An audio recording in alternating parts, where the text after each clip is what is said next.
Hello guys, lecture 13 में हम देखेंगे कि loop using ECX registers. Basically loop हमारे पास होते हैं कि repeating something over and over until particular condition is satisfy. जब तक हमारी कंडीशन ट्रू रहती है ना, तब तक हमारा जो लूप की बॉडी है ना, वो एग्जीक्यूट होती रहती है। जैसे CX is known as the count register as the CX register store the loop count. यानी जो हमारे पास असेंबली लैंग्वेज में ECX रजिस्टर है, वो हमारे पास लूप का काउंट जो होता है वो स्टोर करवाता है। तो सबसे पहले हम एक प्रोग्राम लिखते हैं जो कि प्रिंट करवाएगा 1 to 10 नंबर्स।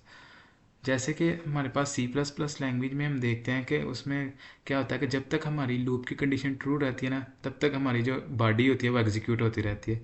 जबकि असेंबली में ऐसा नहीं होता। कि असेंबली में होता है कि जब तक हमारी जो लूप की कंडीशन फॉल्स होती है ना, यानी जब तक कंडीशन फॉल्स है तब तक हमारी जो लूप की बॉडी है वो एग्जीक्यूट होती रहती है, अनटिल अदरवाइज वो टर्मिनेट हो जाता है। हम एग्जांपल के थ्रू देखते हैं। सबसे पहले मैं दो वेरिएबल्स बना लेता हूँ, एक स्टार्ट और एक एंड। मैं लिखता हूँ SDD, इसको मैं 1 कह देता हूँ। देन एक एंड वाला वेरिएबल बनाता हूँ के नाम से DD10। यानी मैं क्या करने लगा हूँ, 1 से लेकर 10 तक नंबर प्रिंट करवाने लगा हूँ बाई यूजिंग लूप्स। तो सबसे पहले आपने क्या करना है कि मूव करवा देना ECX में एंड वाला नंबर, यानी ई करवा दिया। यानी हमारा जो लूप है वो 1 से लेकर 10 तक ना रन होगा। तो फिर आपने एक लेबल क्रिएट कर लेना, लेबल 1 के नाम से मैं क्रिएट कर लेता हूँ।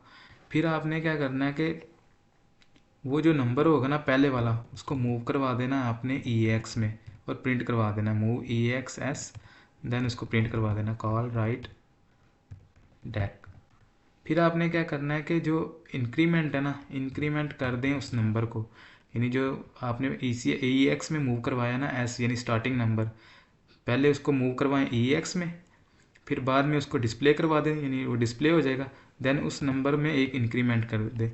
इंक्रीमेंट जैसे क्या होता है कि एक नंबर सब में लेके हमारे पास 5 है ना, तो जब हम इंक्रीमेंट करेंगे तो वो 6 हो जाएगा, यानी एक नंबर वो आगे चला जाएगा।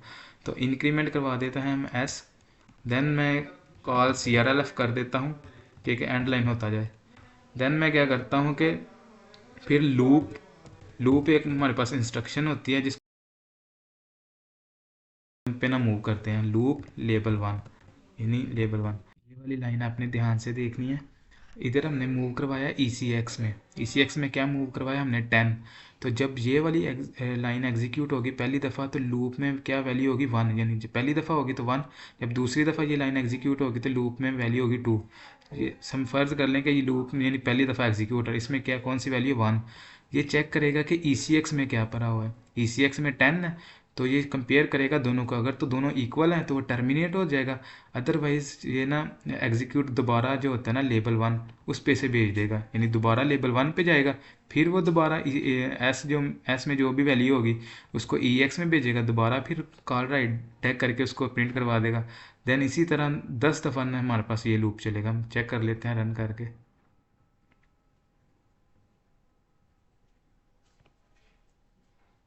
ये देखें 1 से लेकर 10 तक हमारे पास लूप जो है ना वो एग्जीक्यूट हो गया। लेक्चर 13 में इतना ही था। बाकी हम लेक्चर 14 में मिड टर्म के रिलेटेड जो पॉसिबल प्रोग्राम्स बनते हैं वो हम डिस्कस करेंगे।